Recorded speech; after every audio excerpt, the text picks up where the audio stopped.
ইতিহাস ইতিহাস হলো অতীত বৃত্তান্ত বা কালানুক্রমিক অতীত কাহিনী ও কার্যাবলীর লিখন, বিশ্লেষণ ও অধ্যয়ন।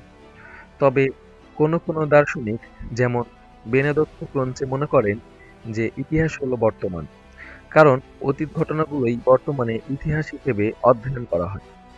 বৃহৎ একটি বিষয় হওয়া সত্ত্বেও এটি কখনো মানবিক বিজ্ঞান এবং কখনো বা সামাজিক বিজ্ঞানের একটি শাখা হিসেবে আলোচিত হয়েছে। অনেকেই ইতিহাসকে মানবিক ও সামাজিক বিজ্ঞানের মধ্যে মধ্যে একটি সেতুবন্ধন হিসেবে দেখেন, কারণ ইতিহাসে এই উভয় বিধি শাস্ত্র থেকেই পদ্ধতিগত সাহায্য ও বিভিন্ন উপাদান নেওয়া হয়। ইতিহাসের উদ্দেশ্য হল বর্তমানের সাথে অতীতকে প্রাসঙ্গিক করে তোলা। একটি শাস্ত্র হিসেবে ইতিহাস নিয়ে আলোচনা করতে গেলে অনেকগুলো উপবিভাগের নাম তোলা আসে। তার মধ্যে রয়েছে দিনপঞ্জি, ইতিহাস লিখন, হিস্টোগ্রাফি, কুলজি শাস্ত্র, প্যালিওগ্রাফি, ক্লেওম্যাট্রিক্স ইত্যাদি।